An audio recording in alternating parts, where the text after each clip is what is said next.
You, John Fitzgerald Kennedy, do solemnly swear. I, John Fitzgerald Kennedy, do solemnly swear.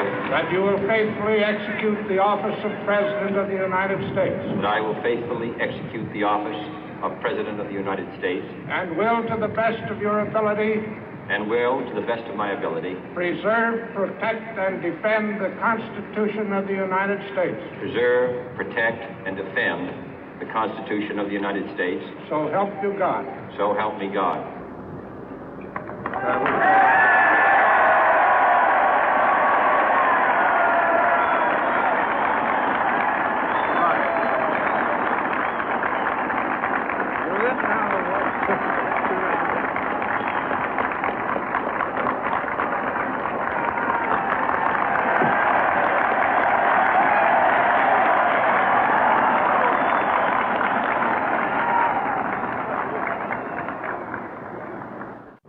Vice President Johnson, Mr. Speaker, Mr. Chief Justice, President Eisenhower, Vice President Nixon, President Truman, Reverend clergy, fellow citizens. We observe today not a victory of party, but a celebration of freedom, symbolizing an end as well as a beginning, signifying renewal as well as change. For I have sworn before you and Almighty God the same solemn oath our forebears prescribed nearly a century and 3/4 ago. The world is very different now, for man holds in his mortal hands the power to abolish all forms of human poverty and all forms of human life. And yet the same revolutionary beliefs for which our forebears fought are still at issue around the globe. The belief that the rights of man come not from the generosity of the state, but from the hand of God. We dare not forget today that we are the heirs of that first revolution. Let the word go forth from this time and place to friend and foe alike that the torch has been passed to a new generation of Americans born in this century, tempered by war, disciplined by a hard and bitter peace, proud of our ancient heritage, and unwilling to witness or permit the slow undoing of those human rights to which this nation has always been committed and to which we are committed today at home and around the world.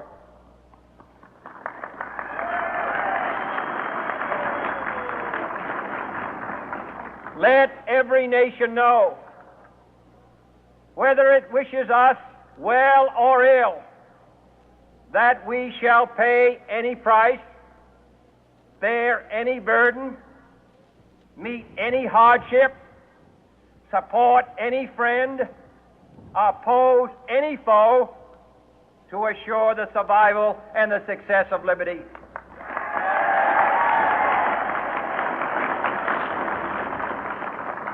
This much we pledge and more. To those old allies whose cultural and spiritual origins we share, we pledge the loyalty of faithful friends. United, there is little we cannot do in a host of cooperative ventures. Divided, there is little we can do, for we dare not meet a powerful challenge at odds and split asunder. To those new states whom we welcome to the ranks of the free, we pledge our word that one form of colonial control shall not have passed away merely to be replaced by a far more iron tyranny.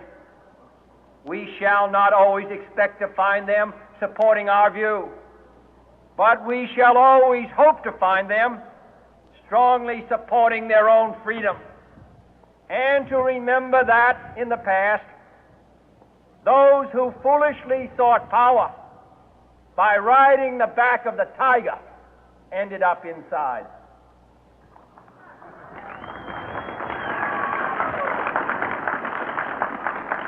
To those people in the huts and villages of half the globe struggling to break the bonds of mass misery, we pledge our best efforts to help them help themselves for whatever period is required, not because the communists may be doing it, not because we seek their votes, but because it is right. If a free society cannot help the many who are poor, it cannot save the few who are rich.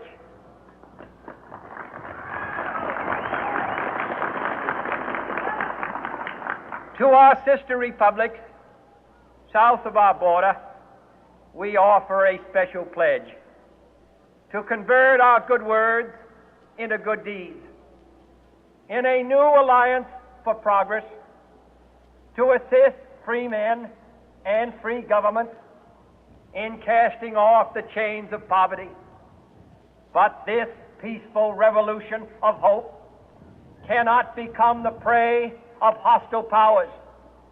Let all our neighbors know that we shall join with them to oppose aggression or subversion anywhere in the Americas. And let every other power know that this hemisphere intends to remain the master of its own house.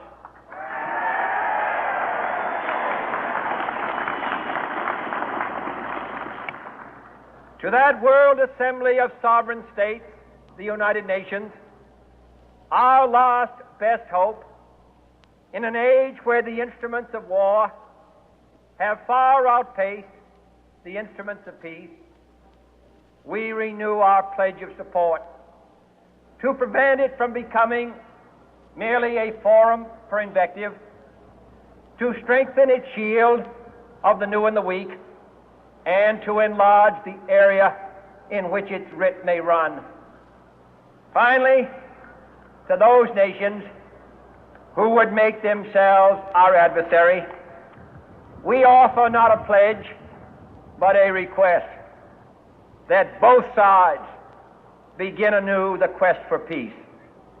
Before the dark powers of destruction, unleashed by science, engulf all humanity in planned or accidental self-destruction, we dare not tempt them with weakness, for only when our arms are sufficient beyond doubt can we be certain beyond doubt that they will never be employed. But neither can two great and powerful groups of nations take comfort from our present course, both sides overburdened by the cost of modern weapons, both rightly alarmed by the steady spread of the deadly atom, yet both racing to alter that uncertain balance of terror that stays the hand of mankind's final war. So let us begin anew, remembering on both sides that civility is not a sign of weakness, and sincerity is always subject to proof. Let us never negotiate out of fear, but let us never fear to negotiate.